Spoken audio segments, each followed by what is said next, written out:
This is a Fox News alert. Aruban and Dutch investigators inspect the home of two former suspects in the Natalie Holloway case. Welcome to the lineup. I'm Kimberly Guilfoyle. Earlier today, officials conducted an inspection of the property where Deepak and Satish Kalpoe live with their parents. The boys are said to have been uncooperative with police as they approached the home and were detained for a brief period. Joining us now on the phone with the latest is El Diario reporter Jossie Mansour. Jossie, thanks for being with me tonight. Tell us, what do you know about what went down at the Kalpoe house? Well, these people presented themselves early in the morning at about 7 o'clock. They came with a full team of local authorities and the Dutch members of the team that came. They wanted to go into the house. The Kalpoe brothers, Deepak and Satish, offered some kind of resistance that forced them to handcuff them, take them out in a police car, and take them away from there. They were only with their sister in the house. The parents were not there. Was they there all came. Yeah, go ahead. Go ahead, Jossie. No, they just came afterwards, about an hour and 15 minutes. They stayed within the house doing whatever they were inspecting in there. Now, did we have any kind of notice, or was there any kind of idea in Aruba that this was going to happen? I mean, we know that they went to Johan van der Sloot's home. Was this a surprise that they also went to Deepak and Satish's house? It was quite a surprise. No one knew about it. I mean, our reporters are always in the streets, so they were present there. They got wind of it somehow. And they were there while the search was going on and the inspection was going on in there. Any idea what the investigators might have been looking for, or what areas might have been particularly curious or interesting to them?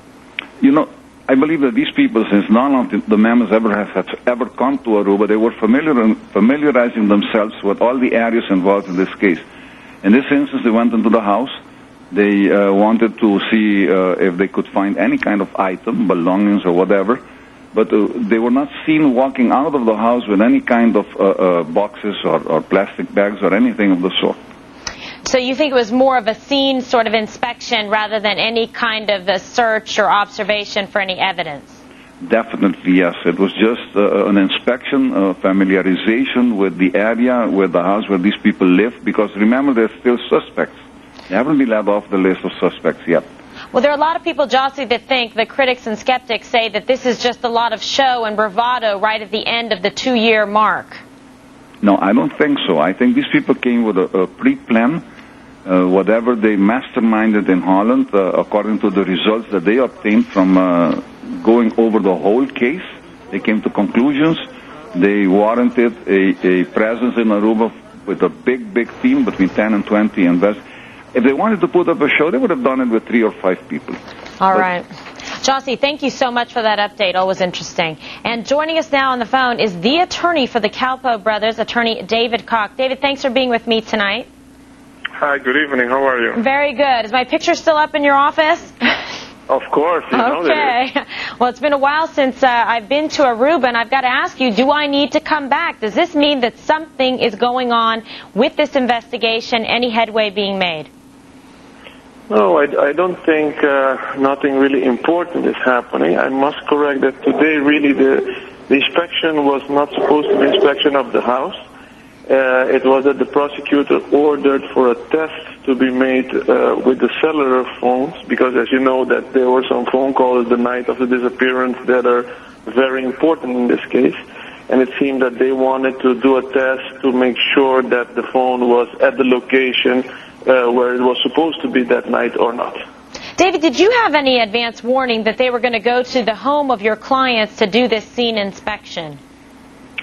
No, and you know, I find that it's something totally unnecessary what took place today, because you know, if you wanted to know if a call was made from a certain point, it doesn't mean you have to be really standing in the room of the person. I mean, I think if you were on location outside of the house, it would have been sufficient to pinpoint some kind of place where the call originated. So we find that this was overkill. It was, of course, again done in a weekend. They started 7 o'clock in the morning, you know, at a time and date where if we would have wanted to do anything, this would have not been possible. And then when they presented themselves at the house, it did not show my client any order justifying this. That is why they tried to refuse letting them into the house, and this was the reason that they were detained for about an hour. Do you think that this investigation is really winding up, and this is sort of like the 2-year mark, and that's going to be it, and your clients will be cleared? Well, to me it is, because we don't see nothing new happening in the case. I don't want to qualify it as a show or something, but maybe too they have to justify their presence here and their stay here. So I think that's why maybe they're taking some actions that, again, come out in the media and seem to show that something is happening in the case while it's not. All right, David Clark, thank you so much for your time. It's always a pleasure. You're very welcome, Sam, and have a nice weekend. You as well. All right. Now we're going to get reaction on these latest developments from no other than Natalie's father, Dave Holloway. He joins us right now on the phone. Good evening, Dave. Good evening, Kimberly. All right. So are you encouraged by this, that there still seems to be some life to this investigation, that the authorities are still pursuing leads or going back to the scene like what we saw today? Well, you know, I am encouraged because these two boys still have a lot of questions over their head. You know, when Natalie first went missing, a witness reported it was very unusual seeing the Calpos and another person move his vehicle behind the house to clean it for several hours. Then there were reports that Deepak attempted to put his vehicle in storage for a long period of time. Then they had the lies in the witness statements and the police reports, which resulted in the arrest of 2 security guards. And then they were caught on, I think, 2 different occasions trying to get other people to give them alibis. And then their attorney files motions to disallow the FBI to have access to the police files. And then now the resistance to the police doing an inspection of their home. You know, there's a lot of questions regarding their behavior for a person stating he has nothing to do with, you know, the disappearance of my daughter. I hope and pray that the Dutch police will resolve these questions and obtain the evidence they need to charge the persons responsible for my daughter's disappearance. Have you been in contact with the Dutch authorities, and did they let you know that they were going to be doing this at the Calpo home this morning? No, I did not. Okay. Now, how often are you able to keep in touch with them or, you know, understand sort of the progress of this investigation and see where they're going from here?